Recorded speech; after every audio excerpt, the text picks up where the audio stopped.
चंदेलों की बेटी थी वो, गोंडवाने की रानी थी।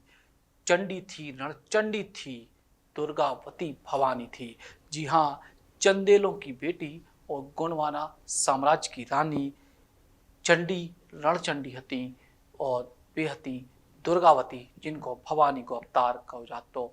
अपने जीवन में 52 में से 51 युद्ध जीतने वाली रानी दुर्गावती चंदेल साम्राज्य की बिटिया हती और गोंडवाना साम्राज्य की रानी हती। और उनने उस समय के मुगल सम्राट अकबर को भी नाकों चने चबवा देते। और इके संगे उनके साम्राज्य में जी तरीके से जन हितैषी काम भय वे भी पूरे भारत में इतिहास हैं। उनके बलिदान दिवस के मौके पे मध्य प्रदेश की सरकार ने उनको नमन करे, उनके बलिदान स्थल पे खुद पहुंचे मध्य प्रदेश के मुख्यमंत्री डॉक्टर मोहन यादव और नमन करे वीरांगना को।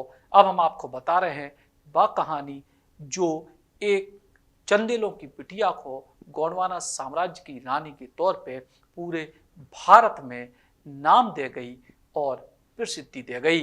वीरांगना रानी दुर्गावती को जन्म 5 अक्टूबर 1524 को दुर्गाष्टमी के दिन कालिंजर के किले में राजा कीरत सिंह और उनकी पत्नी कमलावती के घरे भव। राजा संग्राम सहाय और उनके पुत्र दलपत सहाय राजा कीरत सिंह की पुत्री वीरांगना दुर्गावती के सौंदर्य, शिष्टता, मधुरता और वीरता से बहुत प्रभावित थे। यही से संग्राम सहाय ने कीरत सिंह से अपनी पुत्री को विवाह अपने पुत्र दलपत सहाय के संगे करवे को प्रस्ताव रखे, जी को स्वीकार कर लो गो। हालांकि 1541 में राजा संग्राम सहाय को निधन हो गो, फिर भी राजा कीरत सिंह ने अपना वचन निभाओ 1542 में अपनी पुत्री वीरांगना दुर्गावती को विवाह दलपत सहाय से कर दो, जो विवाह सामाजिक समरसता को भी अनूठो उदाहरण है। रानी दुर्गावती के जीवन में कई सारे अवसर आए जब उनको मुश्किलों को सामना करने पड़े, लेकिन उन कहानियों से ज्यादा बड़ी कहानी है जी तरीके से उनने उन चुनौतियों से पार करके भी अपना नाम पूरे भारत में अमर करे। अगर युद्ध की बात करें तो रानी दुर्गावती की रणनीति अकस्मात आक्रमण पर आधारित होती। वे दो ही हाथों से तीर और तलवार चलावे में निपुण हती। गोंडवाना साम्राज्य की सत्ता संभालते साथ उन्हें 52 गढ़ों को बढ़ा के 57 कर दो, परगनों की संख्या भी 57 कर दी। उनकी सेना में 20,000 अश्वरोही, 1 सहस्त्र हाथी और प्रचुर संख्या में पैदल सैनिक हते। गोंडवाना साम्राज्य भारत को पहलो साम्राज्य तो जिते महिला सेना को भी दस्ता हतो, जी की कमान रानी दुर्गावती की बहन कमलावती और पुरागढ़ की राजकुमारी समारत थी। रानी दुर्गावती के 16 सालों के शासनकाल में जो साम्राज्य पूरे भारत में एकमात्र ऐसा राज्य तो जिते कर के रूप में सोने के सिक्का ले जाते, राजकार्य में हाथियों का उपयोग करे जाते।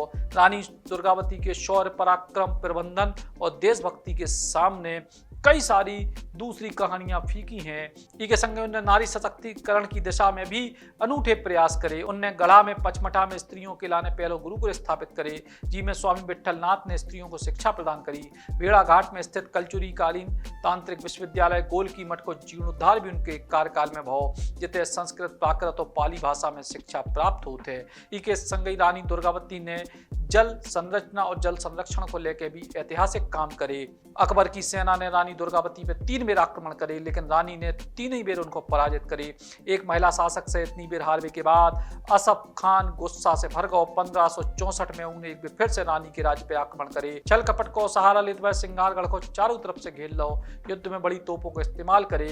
युद्ध के दौरान रानी दुर्गावती उनके कई सैनिक घायल हो गए। रानी की आंख पे एक तीर लग गया। उनके कछु सैनिकों ने उनको युद्ध भूमि छोड़ने की सलाह दी, लेकिन रानी ने बहादुरी से इनकार कर दो। जब उनको लगे कि वे बेहोश होने वाली हैं, तो उनने दुश्मन के हाथों मरवे से बेहतर खुद को समाप्त कर वो सही समझे। रानी दुर्गावती ने अपनी तलवार अपने सीने में घोंप ली और 24 जून 1564 को वीर गति को प्राप्त भई। इसके इतिहास में 500 वर्ष पहले एक ऐसी साम्राज्य हमारी वीरांगना भारत की सुपुत्री पैदा हुई, जिसने न केवल भारत का मान बढ़ाया बल्कि इस गोंडवाना राज्य के नाम की भी 4 चांद लगा करके इतिहास में वो अमर हो गई। 16 साल के शासन काल में जिनके शासन के माध्यम से आज भी जन जन में वो लोगों के हृदय के अंदर अपना स्थान रखती है।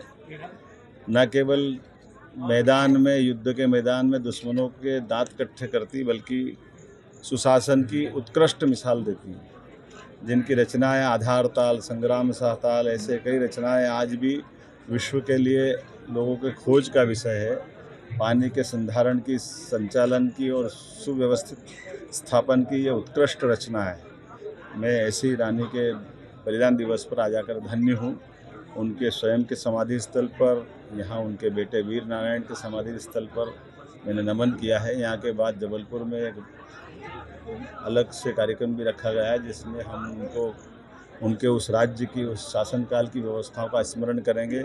मध्य प्रदेश सरकार की ओर से हमने पहली कैबिनेट भी उनके नाम पर ही यहाँ की थी। मुझे इस बात की प्रसन्नता है कि हमारी अपनी गोंडवाना रानी दुर्गावती का वो अमिट काल सदैव इस इतिहास में सबको स्मरणीय रहेगा। उनके शासन के विविध पक्षों को जानने के लिए हमने हर साल पुरस्कार की घोषणा भी प्रति वर्ष 5 लाख का उनका पुरस्कार देंगे। और इस समय और ज़्यादा इसका आनंद बढ़ जाता जब उनका 500वां जन्म जयंती वर्ष मन रहा है। 5 अक्टूबर तक लगातार कार्यक्रम बनाने की हमारी सरकार ने घोषणा की है और उम्मीद करेंगे ये धूमधाम से इसका समारोह भी होगा। लेकिन आज पुण्य स्मरण उनका बलिदान दिवस पर करते हुए मेरे साथ मंत्री माननीय राकेश सिंह जी, माननीय मंत्री विजय शाह जी, यहाँ के विधायक इंदु तिवारी जी, जिला अध्यक्ष, यहाँ के बरगी के विधायक जी, सारे मित्रों के साथ आज समूचा संभ्रांत मंडल हमारा इस पूरे कार्यक्रम में शामिल हुआ है। बड़ी संख्या में हमारे स्थानीय नागरिकगण भी शामिल हुए हैं और उम्मीद करेंगे ये तीर्थ को पूरे देश और दुनिया के सामने लेकर आए, इसमें सरकार काम करेगी।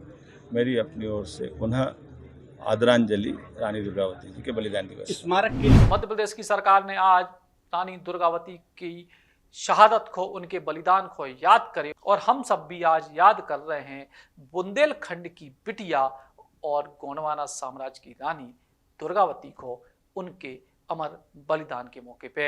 Eklavya University Damoh will guide you towards a bright future. 28 acres of lush green campus, largest campus of Bundelkhand, experienced and dedicated faculty. 50 future-ready courses taught in 12 different schools, separate course and ground for sport, fully equipped lab and workshop, safe and fully equipped separate hostel for girls.